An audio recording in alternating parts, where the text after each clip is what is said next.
Hey, welcome back to yet another video of N8N Beginner Series. And in this video, we're going to see how you can collaborate better to get started with your N8N journey. And I'm also going to be sharing some tricks and tips to help you quickly get started with it. First, I would like to talk about N8N community. I really like about it is that how super active it is. And whenever you get stuck, chances are someone has already faced that same issue and shared a solution. And this makes N8N even more powerful. So you're not just using a tool, you're a part of a group where people constantly share workflows, ideas, and solutions. You also have an option to request for a feature and it would be incorporated if you think that there is something that you would like to ask about. You will also get to know about all the announcements, tutorials, and any event that's happening. The second thing is the template. So if you access n8n.io/workflows, you would be able to access a lot of templates for free, and that is going to give a good start to building your own agent or to building your own workflows by just getting started with a template. So you can use any of these workflows template for free, and you can refer to my template video on how really to import and start using it. The second thing is the N8N dashboards and the type of users access that it offers. So if I go here, it offers three type of access. For me, you can say I'm the owner.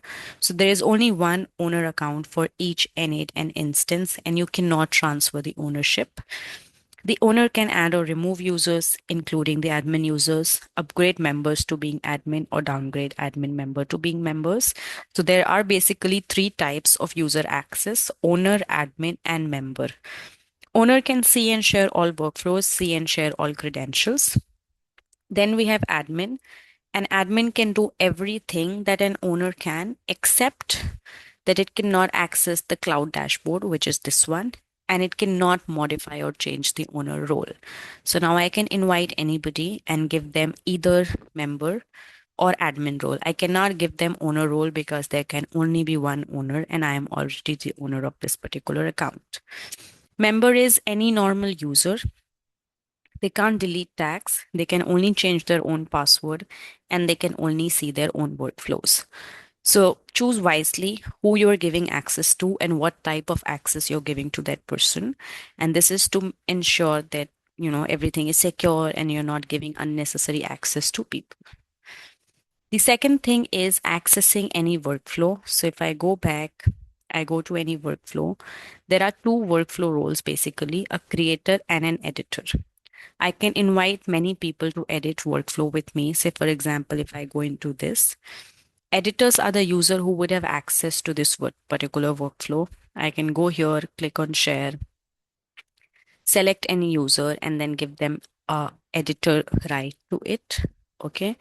And when I am sharing this workflow with somebody, all the credentials that are with these workflows, which is my Slack credentials, my Gmail credentials, will also be shared. They won't be able to see what's the API key or what is my password, but they would definitely be able to reuse that credentials. Okay, so whenever you are sharing the workflow, keep that in mind that you're also sharing your credentials with it. Any other credentials you can also explicitly share by going to credentials. Say, suppose if I want to share my Slack credential with somebody, so I can go here, I can go to sharing and then search that users. Okay. If I want to give to all users and projects, I can just give them that right. So that person would have access to this particular credential of mine, but to maintain the privacy, they will never be able to like decrypt or read whatever is there in that credential, but they would definitely be able to use it into their workflows. So that's workflow sharing and credential sharing for you.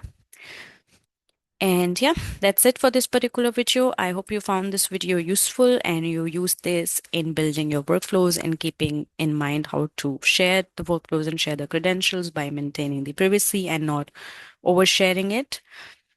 Thanks for watching the video and I will see you in the next video soon.